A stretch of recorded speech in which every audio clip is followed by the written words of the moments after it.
Due to the growing media influence, racism has evolved from being white or black to being the perfect race. The media promotes racism by influencing teen stereotypes on different groups of people. White America needed to hear more about the actual conditions and feelings of the African Americans in the United States. One of the main reasons for the inadequate coverage of the underlying causes of racial stereotypes in the U.S. is the condition of the black itself is not a matter of high interest to the white majority. Their interest in black America is focused upon situations in which their imagined fear becomes a real problem. Have you ever made a racist joke, or maybe a comment? Teens across the country think that racism is a joke, but they had to have seen it from somewhere. Social media serves as a convenient and important forum for teens to gain knowledge and share information with the world. However, this convenience also has its disadvantages as teens grow to heavily rely on media to gain their knowledge.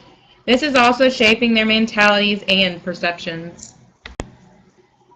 Posts like this are found all over social media. Whites pointing out all the flaws of a black race and vice versa. Craig Watson conducted an experiment to figure out teens' opinions on the topic of racism on social media. Watson found that the same racialized language used to differentiate between safe and unsafe people and communities was used to describe Twitter. The participants in his study describes Twitter as uneducated, trashy, ghetto, crowded, and full of predators. Also, the Tumblr posts are getting more popular with labeling people. Like I said before, the white people have to make sure they are the perfect race. In order for the white race to take control over the African Americans, they would need to rule social media. Let's take a popular incident that has struck up a controversy between the two races. The rioting going on in Ferguson, Missouri.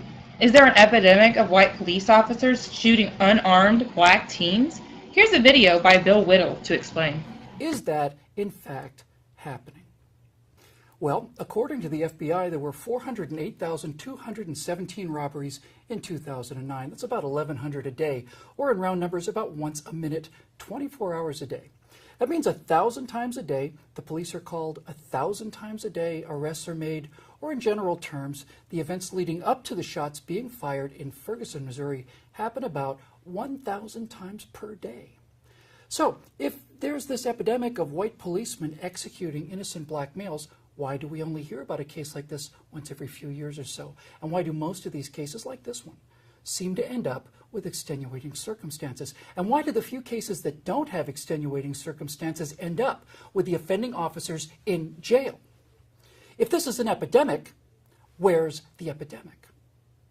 30,000 commercial flights land safely each day in America, and they don't make the news either. So, is there an epidemic of racial violence loose in America today? There is. According to the National Crime Victimization Survey, in 2010, 62,593 blacks were the victims of white violence.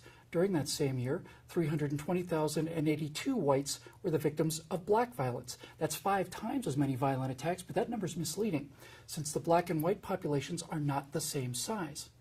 When 38 million black Americans commit 5 times as many violent crimes on 197 million whites as they receive, what you discover is that black perpetrators violently assault white victims 25 times more frequently. And when it comes to a specific kind of violent crime, aggravated assault, the number of black on white crimes is 200 times higher than white on black crimes.